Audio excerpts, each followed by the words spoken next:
యేసు రక్తమే జయం పరిచర్య ప్రైజ్ ద లార్డ్. జూలై 4వ తేదీ 2024. ఈరోజు దేవుని వాక్యము. కోపము మానుము, ఆగ్రహము విడిచిపెట్టుము, వ్యసన పడకుము, అది కీడుకే కారణము. కీర్తనలు 37వ కీర్తన 8వ వాక్యము. యెహోవాను బట్టి సంతోషించుము, ఆయన నీ హృదయ వాంఛలను తీర్చును. నీ కోపాగ్ని వలన ఆరోగ్యము నా శరీరమును విడిచిపోయెను అని దేవుని వాక్యం సెలవిస్తుంది.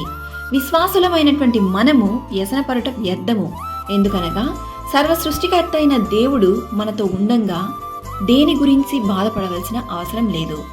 కోపపడట వలన దేవునికి దూరమై సాతానుకి దగ్గరవుతాము. ఎందుకనగా కోపపడట వలన క్రోధములు, కక్షలు ఏర్పడతాయి. అవి కీడుకే దారితీస్తుంది. సాత్వికులు ధన్యులు, వారు భూలోకమును స్వతంత్రించుకొందురు. కోపపడట వలన కుటుంబాలలోనూ, సంఘాలలోనూ, సమాజంలోనూ సమాధానం లేక కలత చెందుతూ ఉంటారు. బుద్ధిహీనుడు తన కోపము కనపరుచును, జ్ఞానము గలవాడు కోపము అణచుకొని దానిని చూపకుండును.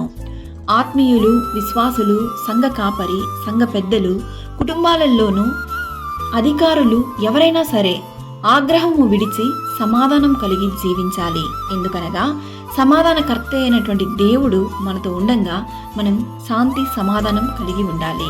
కావున నీ ప్రవర్తన అంతటి యందు ఆయన అధికారమునకు ఒప్పుకొనుము.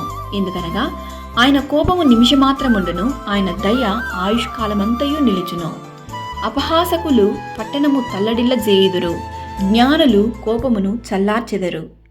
ఈ వాక్యం వింటున్న ప్రియ దేవుని బిడ్డ, ఎవరెవరైతే కోప స్వభావంతో దేవునికి దూరమై ఉన్నారో వారందరినీ దేవుడు ఈ దినాన సమాధానంతోనూ శాంతితోనూ నింపునుగాక. దేవుడు మిమ్మల్ని ఆశీర్వదించి దీవించునుగాక. ఆమేన్. God bless you.